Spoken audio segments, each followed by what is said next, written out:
کہ آج ہمارے ملک میں خواتین کو جو وراثت سے محروم کیا جا رہا ہے یا جاتا رہا ہے، یہ نہ تو اس کو کوئی اخلاقی طور پہ انڈورس کر سکتا ہے،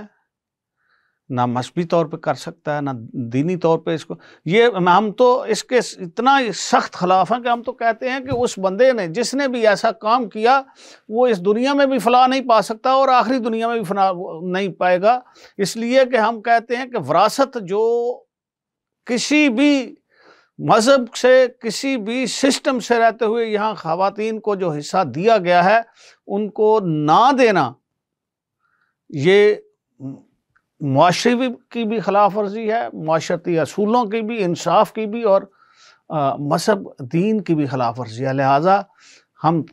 اس معاشرے میں رہتے ہوئے خواتین کو ان کے بنیادی حقوق، اور بنیادی حقوق میں ہم تو وراثت جو ہے ہم خواتین کو بنیادی حقوق میں شامل کرتے ہیں کہ یہ ان کا بنیادی حق ہے جو ان کو دیا جائے، اور ہم اس حوالے سے خواتین کے اس حق کے لیے بھی اللہ کے فضل سے ہماری پارٹی خصوصی طور پر یہ موقف رکھتی ہے، اور ہم اس ملک میں اس کے لیے بھرپور طریقے سے قانونی اور آئینی حوالے سے بھرپور جدوجہد کریں گے، محنت کوشش کریں گے، اور جہاں بھی ہمیں یہ محسوس ہوا کہ اس طرح کے خواتین کے ساتھ یہ سلوک ہو رہے ہیں، ہماری جو قانون کے دائرے میں رہتے ہوئے پارٹی کے جو کمیٹیاں ہیں وہ انشاءاللہ العزیز ان کو حقوق دلانے میں ہر وقت کوشاں رہیں گے۔